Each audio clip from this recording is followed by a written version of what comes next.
Hello, and welcome to another edition of Your Therapist Needs Therapy. I'm your host, Jeremy Schumacher, licensed marriage and family therapist. Today, I am joined by a very special guest who's doing a lot of cool community work that I wanted to spotlight and talk about in the deconstruction space. Today, I'm joined by Margaret Bronson, who started and runs Deconstruction Doulas. Margaret, thanks for joining me today. Thank you so much for having me. Let's jump in and start with, how is it that you came to be doing this work? Yeah, so I grew up in a really insular religious group, a cult, and that pretty much shaped my life. So then I got out of it, and I wanted to help other people get out of it. Yeah, insular religious group is the very polite way of saying a cult. Yeah. Do you mind talking a little bit about, I'm sure your story is out there and you've talked about it hundreds of times at this point, but do you mind sharing a little bit about just sort of what started that deconstruction and sort of what your exit was like? Yeah, so the particular group that I was a part of followed Doug Wilson, who's kind of all over the news right now. And so it, like, some cults have rules. Everything had a rule in this group, like what you wear, how you talk, what you can read, what you can watch, who you can be friends with, what you can dream about, who you can become, how you spend your time, everything, who you marry, everything was dictated by the cult. And in this cult, it was bad. I didn't know people outside of it. I didn't watch things outside of it. There weren't really books from outside of it. So it was very insular. And the other thing is, like, you have to perform to cult standards or you receive discipline. And so, it creates this, like, you're not really thinking, you're just trying to survive. You're just like trying to figure out what the rules are I need to follow so that I can not be miserable all the time. But so I was, the good girl. I was doing all the things I was supposed to be doing. I was regurgitating the information. I was even performing to cult standards, both like, he/they believe that girls exist only to keep house and raise children. And so, I proved myself in those areas. I was really good at cooking and all the things. But as I was getting older, as soon as I turned 14, the conversation started being, honestly, you should start, like, if laws were the way they were supposed to be, you'd be married now.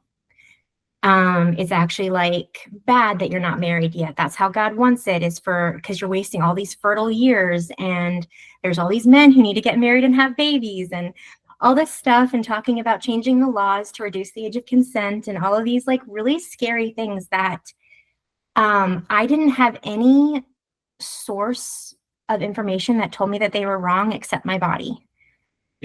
And I didn't have words for it. I just felt awful in my body when I would hear these conversations.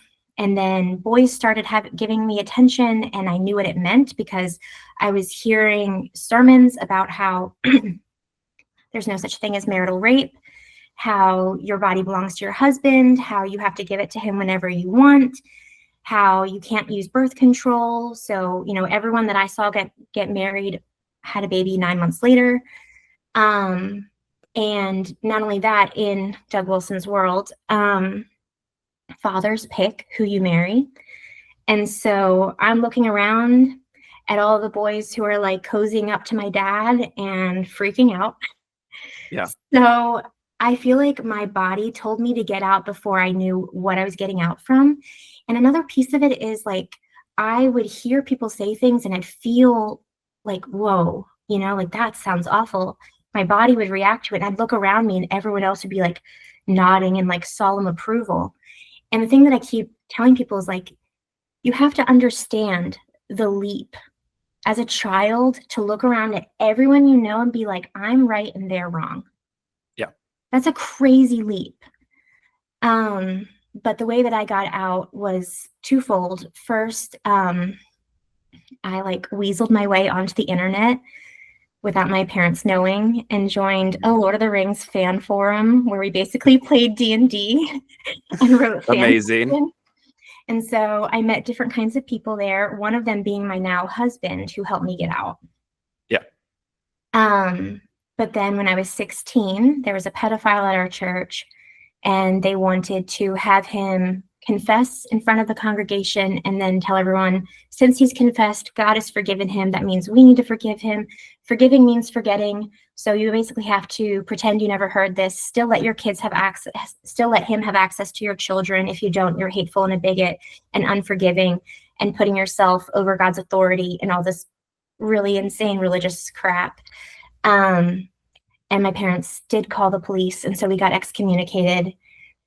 So while my parents, like, we physically left that church building at that time, my parents kind of froze because they didn't know what to do with all of that. So all of the cult indoctrination continued, even though we weren't going to that church anymore. And so that's when, with my now husband, we started like wargaming how I was going to get out of the situation and not end up married to someone, because also divorce isn't allowed. So you get married and you have like 100 children right away and you're trapped forever. And I knew that and I didn't want that. Yeah.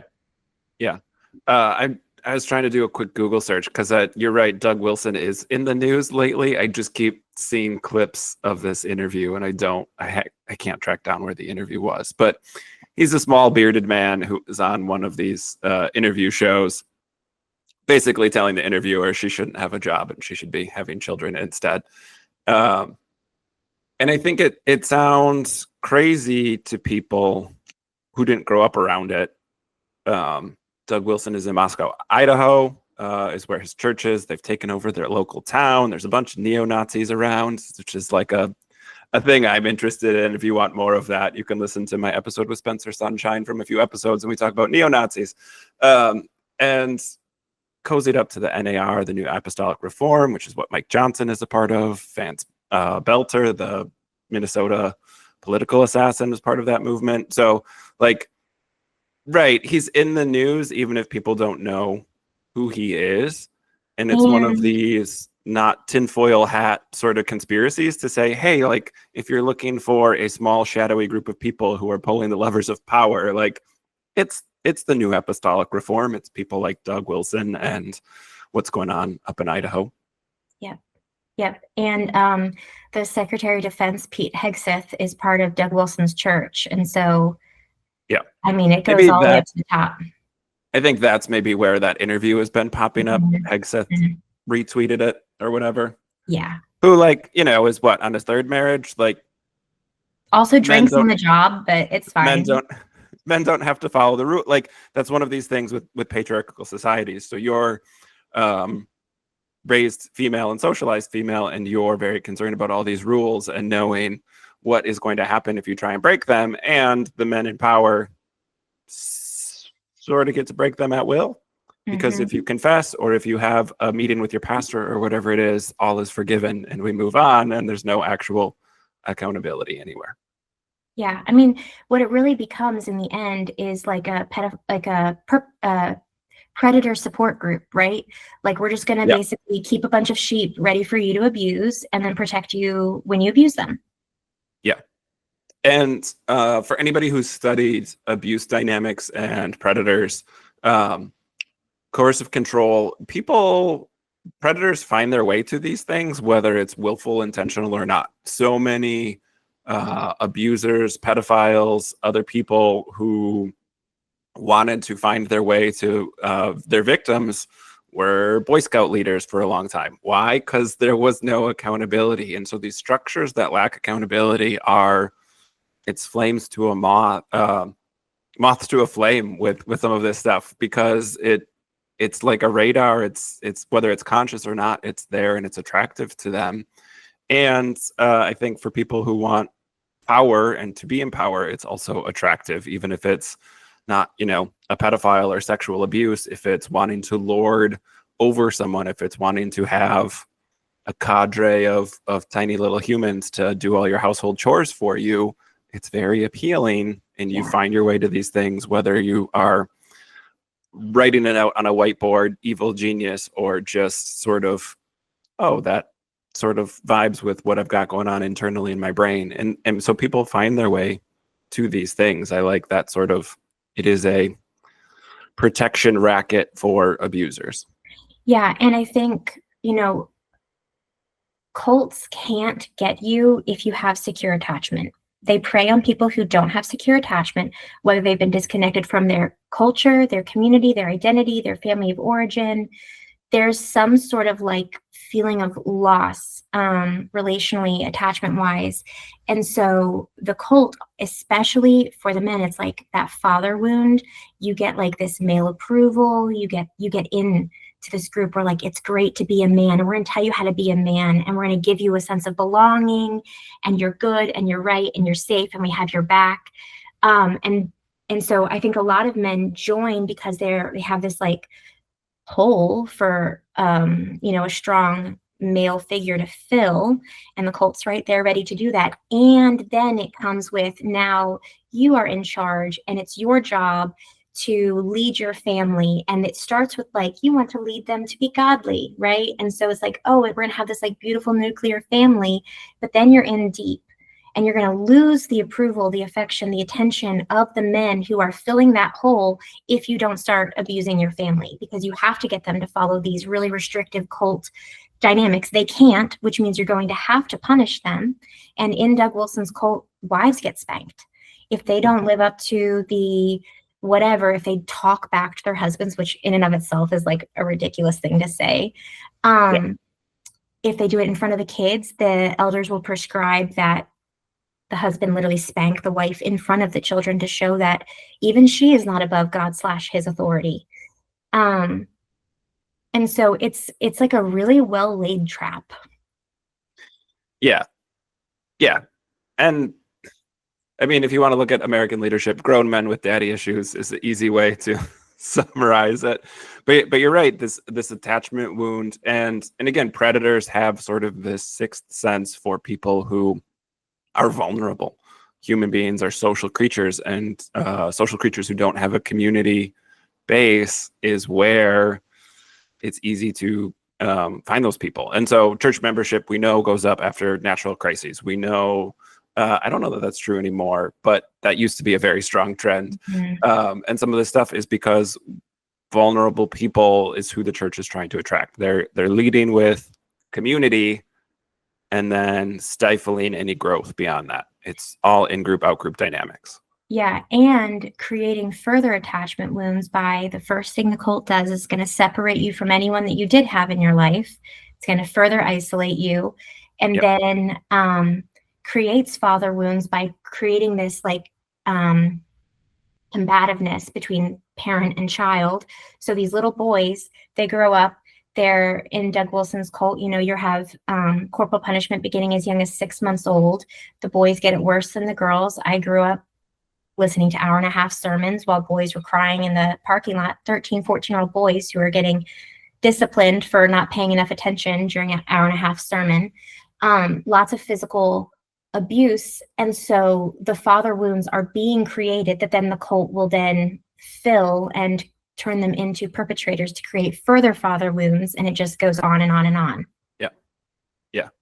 And keeping people under-resourced so they stay vulnerable, and making it difficult to leave so they have to stay. And so like when you load up somebody with trauma, then suddenly they're partnered off, and then now they're raising a bunch of kids. Like all those resources are sapped, and nobody has any basis for what like actual good leadership looks like. We're just propagating this blueprint of abuse, which keeps everybody vulnerable and under-resourced. And like, yeah, when you zoom out, it's evil, but like a very effective system. Mm-hmm. And then we say empathy is a sin. Yeah. Well, and that in-group, out-group dynamic, right? The people who have fallen away, the people who, I mean, you can speak to this if your family was excommunicated, like those shunning practices cut you off of community, not as a punishment for the people who left, but to keep everybody who's still in. They want that insular group of, it is a bad thing to leave. It should be fearful to speak out. Yeah, I mean, I've been part of shunning 3 times now, and it's complete. and you don't get any control over the narrative of what the in-group, what they hear about you, the narrative that's spun about you. And they can just basically, that's part of why I started speaking up online, was because I was like, I know whatever they're saying about me in there isn't true. And I want people to know the truth, you know? Yeah. What was, I've had Chris Shelton on, who was pretty high up in Scientology before, and he spoke about how they limited the internet access, but you hinted at that a little bit of sneaking on the internet. Sort of what was that process like, initially to learn some things, but then like trying to connect with other ex-members once you left? Yeah, so I got onto the internet in 2001. So it was like dial-up family computer. So I was like doing my homework, but I was actually just talking to a bunch of people online from all over the world. You know, post-religious Europe was fascinating to me at that point. I was like, wait, you don't have religion? Wait, what? Yeah. But then there was also like, there was one girl who was at Gothard's, one of his hubs, and she like escapes out a window. Like we're like watching this happen in real time over the forum. And she gets away. It like opened up my world, because when we went, so I wasn't born into the cult. We joined it was like a slow slide. We officially joined an actual like church when I was 11, but we were already doing a lot of the things by the time I was like 8, 9 years old, because they were reading the books and listening to the radio shows and all the things.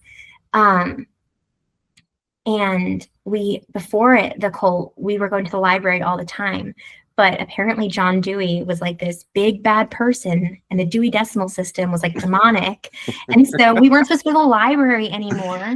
So they greatly restricted what I was allowed to read. We were very restricted in what movies we were allowed to watch. And, you know, I was homeschooled, and I didn't really, we started like isolating ourselves more from my extended family even.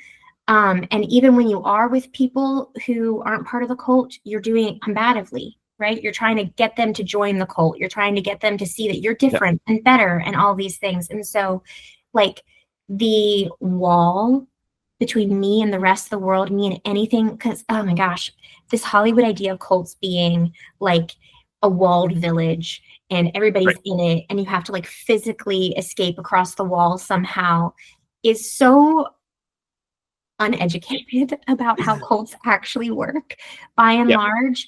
And I think it's a real problem. And I think we really need to educate on how cults actually work, because I think in a lot of ways there are even like MAGA operates as a cult and stuff. And if you don't see that, if you still think that there has to be like a wall, like a physical wall, in order for it to be a cult, you're going to get taken over by cults. Yeah. Well, and to, you know, those exist, right? I've worked with ex Children of God members who grew up on a compound. I've worked with, like, I don't want to dismiss, I think from a scaling perspective, that's awful. Like that's the worst. And I think that's why for so long, those were all the documentaries. Those were all the things that people talked about. I do sort of hold some optimism that Shiny Happy People and Keep Sweet, Pray and Obey and all the other documentaries. I mean, I get a couple texts a week from people being like, hey, did you see this religious trauma documentary? So I think that idea is starting to shift, but it's certainly, you're right, that Hollywood perspective, it's based on some reality. But even if you look at, you know, the Manson family and some of those like Hollywood cults, real cults, but like very fanciful, like they didn't have a compound. Like, again, it's Koresh and some of those folks who Waco we think of and is sort of burned into the cultural zeitgeist. But like, right, you brought up Bill Gothard earlier. I grew up more on the focus on the family side of things with James Dobson. Like these were all coercive control groups that use cult tactics. And we see it with MAGA too at a wide scale. For as much as the internet has helped people leave cults, the internet has also become a big recruiting tool for cults. Absolutely. Yeah, my parents got into it because of the internet. I got out of it because of the internet. Yeah. Margaret and I talked in this podcast, so y'all can't see me. But I'm bummed because we had some flooding recently, so I'm in my basement, but not where I normally record. Typically, I have a theater-sized Lord of the Rings poster behind me. So I love that Lord of the Rings was sort of this safe haven. And I've talked a lot about how Lord of the Rings shows pretty healthy masculinity. It's one of the few major popular pop culture things where like men are tender and they kiss each other on the forehead and they embrace, and like they're not just looking at women as objects, and like it's really lovely. There aren't that many female lead characters, but like the men are not toxic in Lord of the Rings. We're watching through the series with my little boys right now for the first time, and we just watched Boromir's death, and that whole scene with Aragorn and Boromir after it. It was like, it's every time I cry, every time it's so healing to watch, just like tender platonic affection between men, respectful, like noble. It's so beautiful. It doesn't have to be like this. Strong masculinity doesn't have to be toxic. Yeah, and nobody's questioning Aragorn's masculinity. He's like the pinnacle of what people want. So yeah, no, I love that. What was the space on the internet like? You know, you talk about having some of this community and you talk about early forums for younger people. The early internet was a wild place. But what's sort of your experience been then building Deconstruction Doulas and trying to have a space? Because for a lot of folks, I'm sure people you're working with, your personal experience, a lot of the people I work with, the thing they're looking for immediately when they change their belief system or they're escaping a cult is they're looking for community. Mm-hmm. Yeah. So when I started speaking out online about the pain that I was in, and I was like kind of like deconstructing out loud, I was hoping that people who had shunned me but still followed me on social media, I was hoping that they would hear and they would respond and they would change, and we could reconnect. Largely that hasn't happened, but what did happen was a lot of strangers started coming, and like it started resonating, and there's a beautiful thing that happens when someone gets it, when someone knows, and you almost don't have to like a large part of what someone who's coming out of a cult has to do is educate all the time. I'm this way because of this. I actually didn't make that choice. That choice isn't actually a reflection of me, but this is what my life is like. And all of this like constant, educating so you're not misunderstood thing. And there's just a really beautiful thing that happens when you don't have to educate because other people get it. And the beautiful thing is the community that I've built has been so hurt by coercion and manipulation and mind control and having to be one particular thing, that the thing I'm most proud of this community for is the openness, the ability to be atheist, agnostic, Buddhist, Catholic, Protestant, deconstructed and not in the church, but still loves Jesus in the church, whatever. But we all have like very similar boundaries with how far we'll take any of that. We love people regardless of what they believe. Like there's real secure attachment, because I think we found secure attachment for the first time, and are kind of allergic to having to perform, to having to mask, to having to lie and say, oh yeah, I believe that when I don't believe that, or having to fit into a box or mold, and we don't put that on each other. And so a really beautiful community has come out of this that has been everything I think I need it to be to heal, and I think a lot of people need it to be to heal. Yeah. Yeah, and the internet is this double-edged sword for sure. But it is one of the things that I talk a lot about with people who are new to deconstructing, is like find your cohort. I kind of refer to it as, because there are podcasts that come and go who just focus on deconstruction, and often it's like the host is recently deconstructed and it's like really important, and then they build this community, and then 3 or 4 years go by and deconstruction isn't the most important thing in their world anymore, and the podcast sort of wanes. As somebody who's been out of religion long enough to watch this happen a couple of times, like I think there's utility in that, but there are these larger groups, these are some long-standing groups lots and lots of subreddits for ex-Mormon, ex-JWs, ex-evangelicals, like all of these different groups that I think can be a little siloed. And I really try and recommend that people like connect in a couple of places because, again, the internet is not wonderful by any stretch of the imagination, but it's so accessible to so many different people from walks of life. And like you were saying, like finding someone who gets it.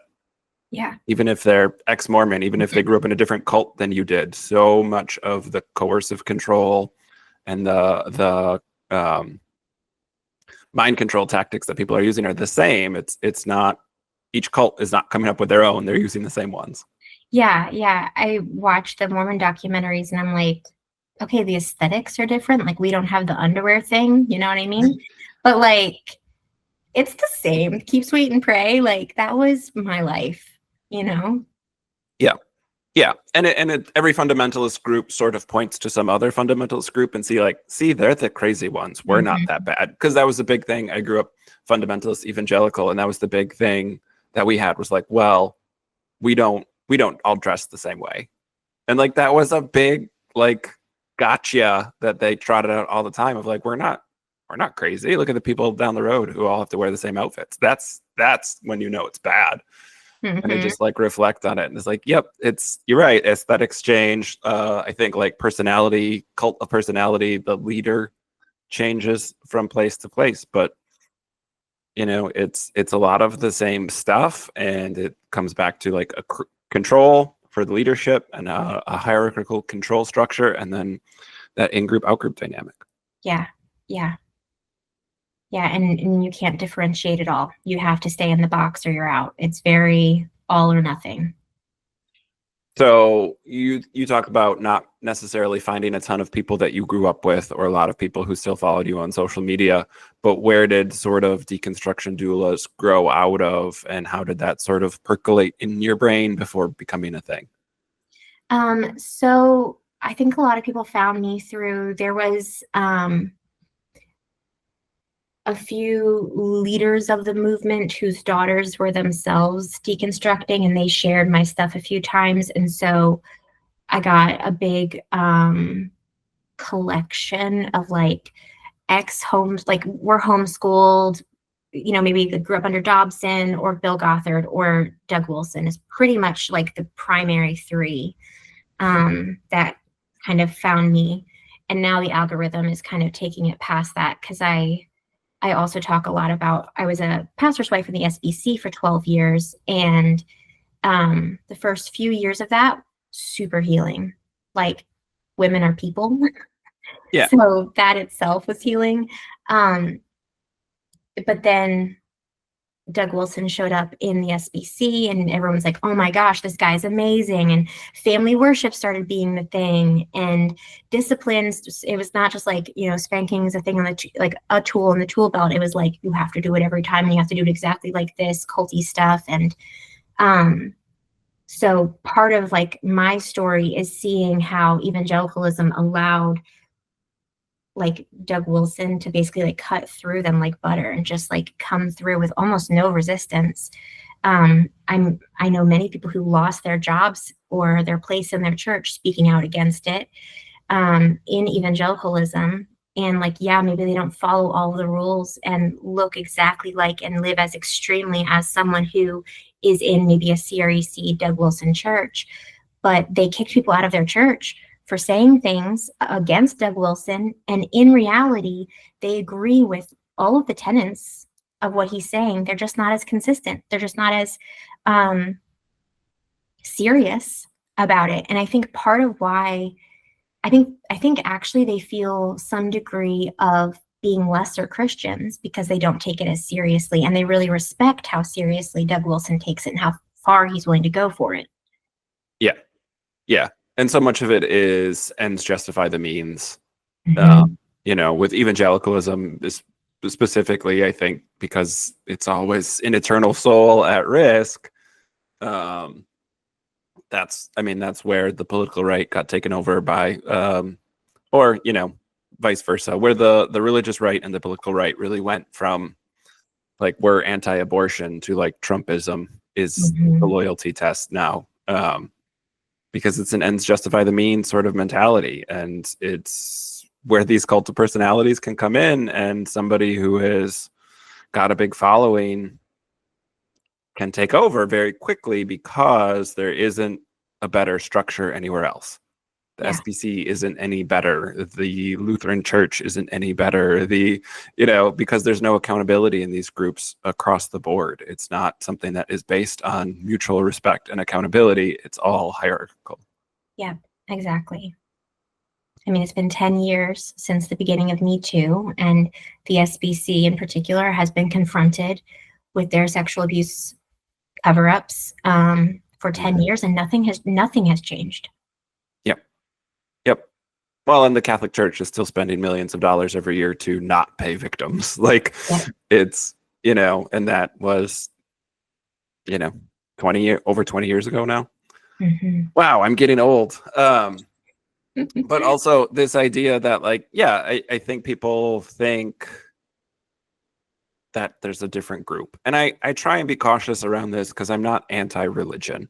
Mm-hmm. I'm just skeptical that any organized religion has good accountability. Mm-hmm. And if a group doesn't have accountability, that doesn't mean abuse is happening right now. It just means abuse could happen. And just like you're saying, somebody coming in, whether it's a Doug Wilson figure or it's whoever is going to be the next sort of influential James Dobson, Bill Gothard, people who are writing a lot of books, publishing, have their own publishing house. Gothard has written most of the homeschool Christian curriculum used across all denominations. Mm-hmm. He's friends with eugenicists back in the day. There's lots of issues, but if you're not somebody who's getting any of that information, you're not aware of any of that stuff. You just see what a good person who's doing the Lord's work. Yeah. Yeah. And if you're not listening to survivors and you're only listening to what they say and how they say this affects and how they say this creates a happy family, right? You're not getting the whole story. No. Well, it's so weird. I don't know if you can relate to this. It's such a weird dichotomy. I think that I talk about I was deconstructing for 20 years. I kept fighting myself to stay. So when I finally left, it was like a breath of fresh air and duh. And it's hard now almost to remember what it was like, because I look at something like Gothard's writing, or I look at James Dobson. It's you should beat your children like you beat your animals. And I don't know a young person who thinks that beating their animal is okay. The culture has shifted so much around something like animal rights and about stuff like that. So I think it hasn't run its course, certainly, but it's not just the sex scandals that are making people leave. It is stuff like this, where in the 80s that might have been a really good selling point, but now people love their animals more than they love other people, and no, they're not going to hit their animals, so that doesn't make any sense. Yeah. And I mean, I think that's why it's really interesting. Again, I was getting Heritage Foundation mail since I was a kid. Okay. They have been going against PETA and talking about how it's so ridiculous to put animals above humans and creating this false dichotomy where we're saving the, random little toad instead of worrying about how people are going to get food, because it's we could put a shopping center in there and then we could fix this food desert, and creating this weird false dichotomy. And you see them doing it, all these different progressive, human progress that we're making for the flourishing of all humans and all of life, that's happening. And simultaneously they're trying to dismantle that as an idea and just slowly tear it apart. They talk about how the failure of the public school system, and it's never been fully funded. We've never given it a chance. What do you mean the failure of the public school system?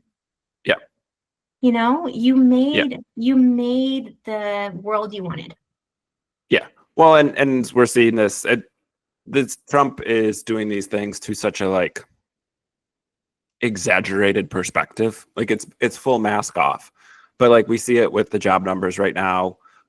We see it with what was the mail-in voting that is under attack right now, which is just full on fascism, right? But saying something that is easily disproven and never backing down on it. The church did this for so many years under the guise of morality, but they never had information. They never had statistics or data to back it up. And that was a big thing for me when I went to public school. Finally, I was K through 12 was private school, religious school. And when I finally went to University of Minnesota, like learning about statistics, and like Minnesota's a big research institution. I was a psych student. I had to take research and methods every single semester. And it was just one of those like eye-opening things where like this stuff's never been based on anything. And it still took me a decade to get to the point where like the Bible is also not based on anything, and comfortable saying I'm an atheist, but it's all like the church has been doing this. That's what Reagan did with the moral majority, like no statistics to back it up, just a catchy slogan. Yeah. And so I think Trump is mask off, but that's what the religious right has been doing since the 50s, since Jerry Falwell Sr. got political. You know, really, we can sort of directly tie it back all the way to the 50s. Oh, yeah, for sure. And like you bring up Reagan, you know, with the survivors that I work with, most of their stories is that their parents joined the cult because of the war on drugs, because they were terrified that drugs were everywhere, and AIDS and all this stuff that Reagan was pushing. That like drove tons of people who wanted to do the right thing and keep their kids safe from their perceived threat. Yeah. And then they were taken advantage of, and they themselves are victims. They are also perpetrators now, but like we have to, if we don't recognize their victimhood, we just dehumanize them as well. And that's really what needs to happen is we just need to stop dehumanizing everybody. That's really all it is. Yeah. And I think I'll add the quick caveat, because I see people who are not safe, that this is a stance you can get to and start to look at and play around with how to enact it in your life when you're safe.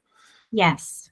That's not often where we're at right when we leave, where we can hold that complicated space that many perpetrators are also victims. Because if you're not safe, if let's say your parents are still a member of a cult or a high control religion, like that's not the time to hold space and grace for them. Well, and recognizing that they're victims doesn't mean you have to do anything about it. You don't have to be in relationship with them. You don't have to help them. I think it's like, man, it's so complicated, and every survivor is going to have to like find where they're at, and it's probably going to fluctuate throughout their life. But I do think understanding the actual people who are pulling the levers and who are actually causing the manipulation is really important, because actually you can stop wasting your energy on the people who are having their levers pulled and just focus on the people who are actually pulling those levers. Yeah. And again, because politics, I think, are so tied, I talk about this a lot with Republicans of like, I'm not interested in debating a hardcore Republican. I'm not interested in debating somebody who voted for Donald Trump 3 times. Mm-hmm. I will talk to somebody who's questioning something that they've been misinformed their whole lives because they watched Fox News or they grew up listening to Rush Limbaugh or whomever. Like, people who are open to engaging is one thing, but we don't have to be evangelicals for atheism. We don't need to go out and try and deconvert people. That is generally harmful for us, but even if it's not harmful, it's just a waste of energy. Yeah, for sure. And there's plenty of people who are leaving and are questioning and are looking for safe places to land. And I think that speaks to your work, but it's definitely a better use of our time and energy to connect and find those people. Mm-hmm. I agree. Yeah. People who are asking questions, because I mean, the fact that they're asking questions, and if they're asking outside of the group, that is a really big rift. That is a big door open through the cult programming. And I mean, I think my thing is I often see that door being open and that questioning being opened met with shame and anger that then pushes them further into the cult and makes sure that they're not going to ask again. They're not going to come outside again, because what you just did is reinforce the cult's message that everyone on the outside is against you. Everyone on the outside is a monster. You won't be safe out there. There will be no place for you out there. You need us. Yep. If we can show them you don't need them, we've got you. Like, it might take time for you to be a safe person and be allowed into our spaces fully, but like there is a path in, you know? Yeah. And I mean, this is a structured practice for a lot of high control groups. Like, this is why they have door-to-door missionaries, because when you get a door slammed in your face, or you get, made fun of or ignored or argued with, then you go back to your cults and you are welcome and you feel safe. And like, again, that's not a whoops-a-daisy. Like, that's the entire purpose of some of this stuff. So again, I think not trying to evangelicalize people out of cults, but trying to just create safe space for those who are ready to leave. Yeah. Yeah. And also a lot of them, they've never. So I'm thinking about people growing up in the kinds of cults that the level of cults that I grew up in, right? Yep. They've never received affection, approval, attention for doing anything other than performing to the cult standard. And so they've had to suppress their pain. They've been told emotions are bad, having limitations and boundaries is bad. You're just lazy. You just don't want to do it. You're just not faithful enough. Like, the biggest thing you can do to crack them open is validate their pain, validate their suffering. What they're feeling in their body, they've been feeling. Your body doesn't lie. Yeah. Your body doesn't lie. You validate what they feel in their body, and it is like magic. It is like deprogramming magic. Like, yeah, you're tired because you have 12 kids. Of course you're tired. You're not lazy. You're not not faithful enough. No, you don't need to pray more. You need someone to help you with your 12 kids. Just speak sense to them about their lived experience. Forget the dogma for a minute. Help them get into their bodies, because their bodies don't lie, and their bodies are with them in that cult. They go into that cult with them when you're not there. And if you can just make their body louder and help them listen to their body, it is like the most powerful cult deprogramming method that I've found. Yeah. And a lot of that, I talked about this last week with Veronica Dress, the sex educator I had on, but like talking about permission to listen to your body, because again, so much cult programming is your body is sinful and therefore not trustworthy and you shouldn't listen to it. And then there are all these practices, I'm not going to list them all out, but lots of practices to get people out of touch with their body. Mm-hmm. And then we demonize things like yoga and dancing and anything that would bring you into your body. Sex is only, every cult has so many rules. It has to be traumatic, so it takes you out of your body. It can't ground you. Definitely can't ground you. Yeah. And when, I say this a lot, I think for early deconstruction people, it feels profound. But when your business is selling a savior, you need people who feel like they need to be saved. And that is where having a nervous system that is always in a state of arousal, that is always on alert, is part of the process, where the world is scary, unbelievers are scary, people with pink hair are scary, immigrants are scared. Like, all of the fear tactics are because they want the only time for you to feel soothed is when you're in the in-group community, even if that's also putting your nervous system on fire. Yeah. And I think too often those of us who are like looking at this and like, oh my gosh, guys, wake up. We want to connect with them on like a cerebral level. But that's what the cult wants. It wants them to stay up here in their head. What's happening is they're not thinking. They're not actually thinking like, do I believe this or do I not believe this? They are just reacting out of their nervous system's desire for security. And that's leading them to hold on to ideology that they think is going to keep them safe. But it isn't like, they're not thinking with their upstairs brain. Right. It's really nervous system driven, whether they realize it or not. They don't, because they don't have language for that. They don't have language for that. I didn't have the word consent until I was in my 20s. I barely had the word trauma or cult until I was in my 20s. Yeah. And now they can just put the word woke on all these different concepts and all these different words, and you can't touch them. So you're even further isolated because you can't think thoughts you don't have words for. Yeah. And again, I mean, a lot of, I'm going to be mean to religion again here. I'm punching up. I'm not picking on believers. I'm picking on the structure. So much of religious belief systems are based on logical fallacies, and you can't logic your way out of a fallacy. when you have somebody who is limiting the semantics or not playing fairly with words, logic isn't the way to do it. My experience was like I needed the science. I will say there are people who do the intellectual thing, but it was also because I was so disconnected from my body, like that wouldn't have even been approachable without doing some of the deconstruction doctrinally. I was a progressive liberal Christian for a while, and like I still needed to tug further on some of those strings before I could connect with my body. And so there's, I'll say there's no right or wrong way to deconstruct. I will say everybody needs to figure out what a healthy nervous system feels like, because high control religion does not allow for that.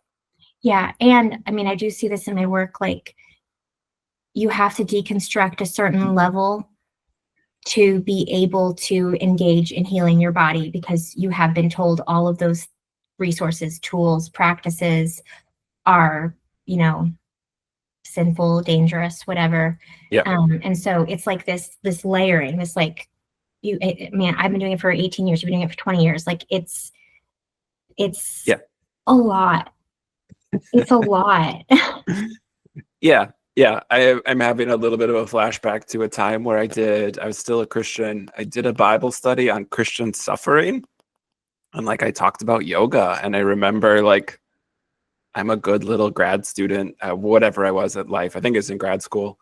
So I'm coming in with all this research and all this data, and like yoga's so good for like everybody across the board. Like everybody benefits from it, and it was just such a swing and miss, because like I was talking to a group of fundamentalist evangelicals who were like that wasn't accessible in any way, shape, or form to them. I didn't get asked back. Very humorous looking back on that now. I haven't thought about that in years. I wonder if I still have that PowerPoint somewhere. It would be funny to look at that.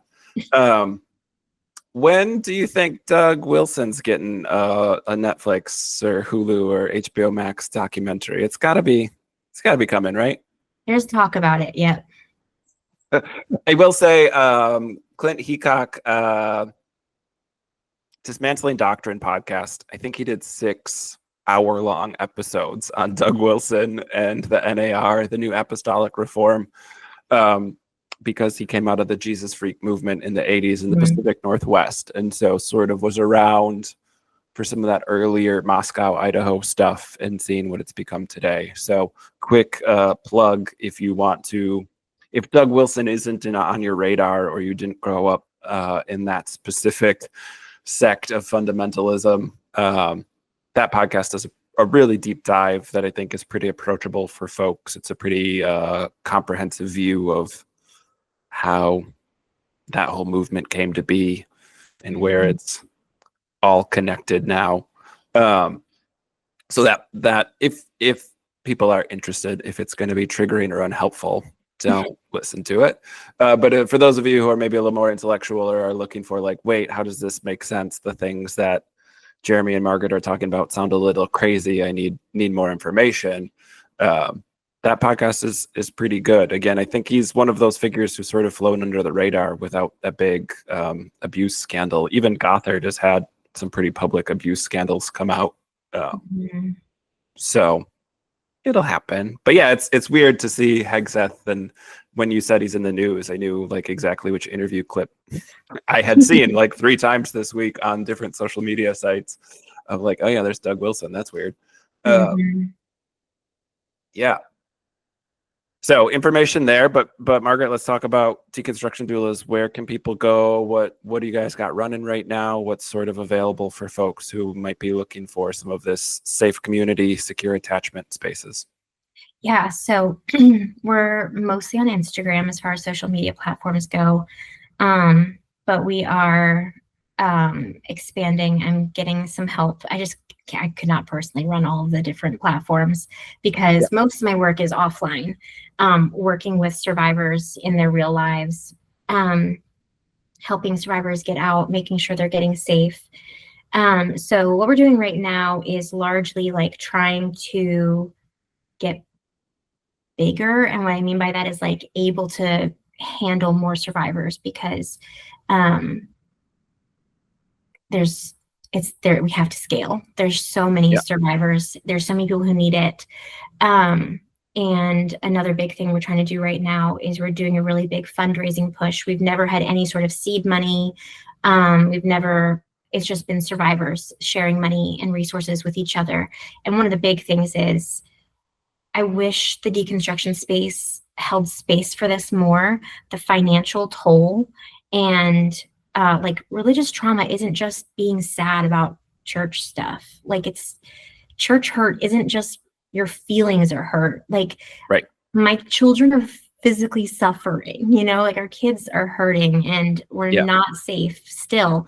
And that's kind of like my community has a lot of people who are in very precarious positions as a direct result of all of the religious trauma. And so, you know, I've spent the last 5 years working on helping them get safe in their heads and hearts. Mm-hmm. Their bodies are still trapped behind in communities where they're not safe, in homes where they're not safe, in churches where they're not safe, and it will cost them everything that they have, which isn't much, to get out. We have women who don't have birth certificates, driver's licenses, bank accounts, high school education, work history, whatever, and 7 children.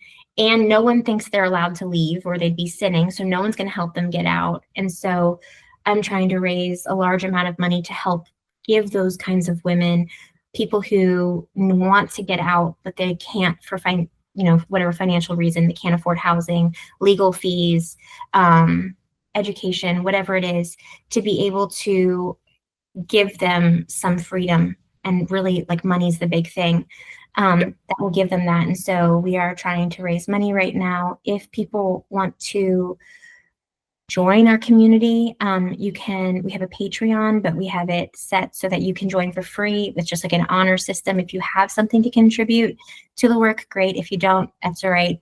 Pretty much the same benefits apply across all tiers, because we are really big believers in not charging survivors for their healing. And we don't want to put anything behind a paywall because we know that a lot of survivors have never made $1 of their own independent money in their life. And so, you can find me at Deconstruction Doulas on Instagram, and all the links should be pretty easily accessible after that. Yeah. And we'll have all those links in the show notes. So you can just, wherever you're listening, scroll down in the show notes and find links there. And last but not least, Margaret, what do you do for your own mental well-being? Working in this work is taxing. Seeing someone like Pete Hegseth or Mike Johnson on TV with some regularity can be very triggering. How do you take care of yourself? I could have a whole podcast just on that. I have therapy, and I also do Reiki, and I have really good friends that I don't have to mask around at all. And they're really good at getting me out of this work and inviting me to things that I would never think to do because I'm so consumed with this work. But also there are days that, like, I never work a traditional 9 to 5. There are days where the thing that I have to do is so hard that that's the only thing I do that day. And it's like so big that that's it. And I, lay on a hot pack under a weighted blanket for a couple hours after that and eat something that makes me feel like I'm safe and taken care of. But the biggest thing that I do is that, coming out of like a Doug Wilson styled cult and then being a Southern Baptist pastor's wife, so little actual support for the people who are doing the leading. And I think that we have a lot of unhealthy, toxic leadership dynamics in American culture in general, because we don't build in a structure for them to be cared for and safe and unmasked at the top. We want our leaders to be, machines. And so I'm trying to build out here, outside of religion, a support system for people who are doing the work. So I'm looking for ways to do that. And I've been able to put some things together, and I feel really hopeful now about my ability to do this work in a sustainable fashion because I do have support, like peer support up here now, Yeah, and that community, again, is important for the people who are going to pull you out of the work and let you be a real person. That community is important for people who are in the trenches doing the work with you and can relate as well. It's nice to have multiple communities. Yeah, you need. Yeah, and I'll say that as a therapist too. Like, again, the whole point of the podcast, Your Therapist Needs Therapy, is I have networks of therapy friends who we do consultation and things like that. I have friends who never would ever think about saying anything about mental health, and that's really lovely and grounding too. And so having these multiple spaces is really great, and having these spaces online, super important. I will just echo your sentiment on, like, funding is a problem. Again, it's not theists versus non-theists, but like America still very much privileges religion. They are privileged with the tax breaks they get and the funding they're allowed to have and all of that sort of stuff. So having funding for survivors is an uphill battle in a lot of ways. So for any listeners out there who, it's mostly therapists, so, you know, we're not rolling in the dough by any stretch of the imagination, but like, support helps. And for people who are looking for community, finding that community, people who are looking for a way to support but can't do the work themselves, like, yeah, that might be subscribing to a Patreon or chipping in some other way. So I think that's really great to have all those options. And again, we will have links to all that great work down in the show notes. Margaret, this has been lovely to connect. I'm so thrilled when I get to highlight community work that's being done, because as much as I think highly of therapy, sometimes therapy is really cost prohibitive to people, and we need both. We need the community spaces where people can just connect as people. So I'm so glad you took the time to talk with me today and do all the work that you're doing. Thank you so much for having me, and thank you for all that you're doing. And to all our wonderful listeners, thanks for tuning in again this week. We will be back next week with another new episode. Take care, everyone.